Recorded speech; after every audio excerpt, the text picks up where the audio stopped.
dealing with the how. How can I frame this difficult thing, this thing that I'm about to go through, or that I just went through? How can I reframe that? In what world would this be an amazing thing? In what world where when I tell this story 40, 50 years from now, would I be like, this is a pivot point for me. I had to have this origin story in order to get where I wanted to go, or to become the type of person I wanted to be. What are you so afraid of losing when nothing in this world belongs to you? And I really thought a lot about that, which is like, I can't take it with me in the end. And so being sad about losing something that was never really mine anyways, like I'm gonna have to push all my chips to the middle of the board when the game's over. I'm gonna have to cash my chips in, somebody else, other people are gonna distribute my chips when I die. And so it's like, I'm really just a steward of these chips. I'm just renting these chips for a minute. To be upset and to ruin the one thing that that is finite, which is the present moment, for something that actually doesn't affect how I live. What am I so afraid of losing if nothing in this world belongs to me? This wasn't mine to begin with. I found it helpful when I'm in a bad season, like I am right now. To be fair, I don't try to put big labels on things, but I guess I'm just giving myself a little bit of grace. But to just focus on having a good day. And so it's like, okay, even though this is a bad season, I'm gonna have a good day in a bad season. And if I start stringing enough of those good days in a row, I'm gonna turn a bad season back into a good season. And it makes it feel a little less bad, because I feel like I'm making progress. It's like you just gotta make a little bit of progress every day. And kind of like compounding and investing, it's like you don't see it in a day or two or a week or two. It's like, but you look back at 30 days, you're like, all right, I moved the ball a little bit. You look back at 90, you're like, all right, I made some progress. And it's just like, if you have big goals, you're also gonna have equally large obstacles. And by focusing on the moments, when I look back on my life, you forget most of your life. Like if we're being real, you can't recall most of your life. Most people can't even recall what they ate 3 days ago. But you can have the moments. And so the moments when I think about at the end of my life looking backwards, those are the only things I'm really gonna remember. I just wanna make sure that I take those down. Feels like a bad season now. I can try and forget most of the bad stuff and just try and remember the good moments. In retrospect, I can have rose-colored glasses when it comes to this.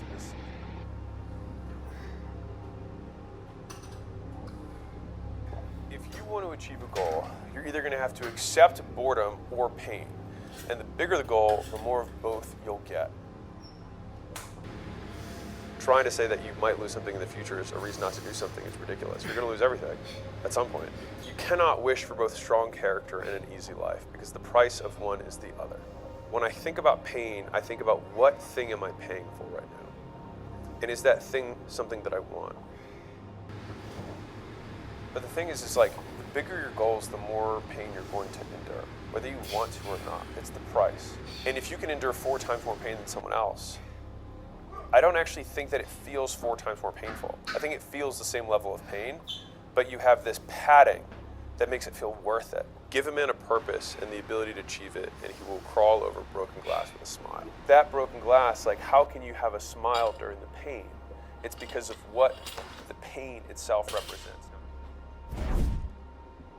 In a lot of ways, it's like we are our own sculpture that we're working on, and as we chisel away, we also get to reveal the type of person that we want to become, the traits and the behaviors and the belief sets that go with the man or woman that we're trying to grow into.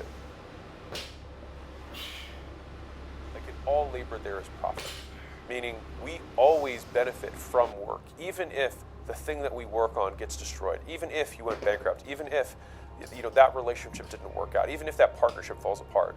The work you did is eternal because it changes you. For those of you who don't know, who are new to my channel, I lost everything 5 years into my entrepreneurial journey. And then I made a little bit more, and then I lost it all again.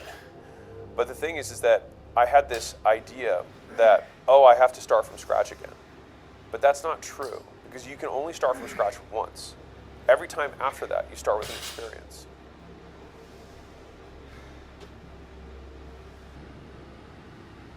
I think a lot of the big gift of hardship is that it doesn't define you, it reveals you.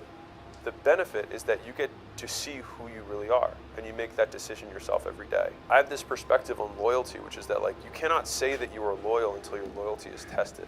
You cannot say you're patient until your patience is tested. Otherwise, it's an opinion, not an experience. You can't say that you handle hardship and that you are emotionally resilient until you've had something to be emotionally resilient about. all of this becomes your competitive advantage, and that competitive advantage compounds. The more memories you have of hardship that you've been through, the more it stacks, the more it becomes a trait, the more it becomes ingrained in your behavior, and the more it takes to shake you because you're like, well, this is my baseline. This isn't even close. It doesn't even register on my scale of something that's an inconvenience. We've all met that person where, like, if a call gets moved or a dinner plate is late, it's like a nuclear bomb went off. Because you can beat 99% of people without being smarter or luckier, but by being willing to endure pain and uncertainty for longer. It's hard for you, it's hard for everyone else. And most people avoid hard things, which is why you can beat most people by just trying and continuing to try. And the main thing is that I think most people don't even know what trying feels like. Most people do nothing and get nothing and are dissatisfied because their expectations that they would get something for that nothing of work. What's crazy is that the highest levels of effort are so rare amongst people that you can unlock most things in the universe with it by just really trying like your life depends on it. Like, you know what you need to do to get a six-pack. You know what you need to do to build muscle. People already know this. Like, you don't need to know anything about training to do that. You just stop eating crap, maybe eat some protein, and add more weight to the bar over an extended period of time. That's it. That's all it is. You know that already. And yet you haven't begun because you haven't really tried.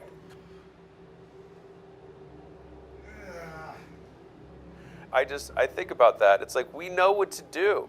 It's just we're not willing to endure what it's required to get it. And we're not willing to reframe that pain as the price of the thing we want.